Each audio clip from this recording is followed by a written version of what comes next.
তাআলা আনহুকে দোলনার মধ্যে দুধ খাওয়াচ্ছে। এই দৃশ্য দেখার পর উম্মে আইমান মা ফাতেমার বাড়ি থেকে চলে নবীজির দরবারে এসে প্রবেশ করেন।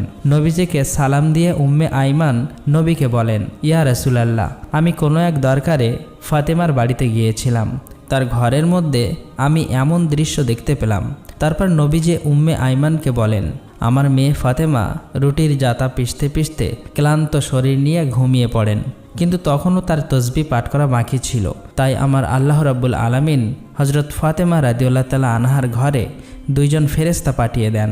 একজন ফেরেশতা মা ফাতেমার অসমাপ্ত তসবিহ পাঠ করছে এবং আরেকজন যে ফেরেশতা হযরত হাসান এবং হোসাইন রাদিয়াল্লাহু তাআলা আনহুকে দোলনার মধ্যে ঘুম পাড়াচ্ছে। তুমি যে দুজন মহিলাকে দেখেছ তারা কোনো মহিলা নন, তারা আল্লাহ রাব্বুল আলামিনের পাঠানো ফেরেশতা। তখন উম্মে আইমান এই কথাগুলো শুনে আল্লাহু আকবার বলে নবীজির দরবার থেকে বের হয়ে পড়েন।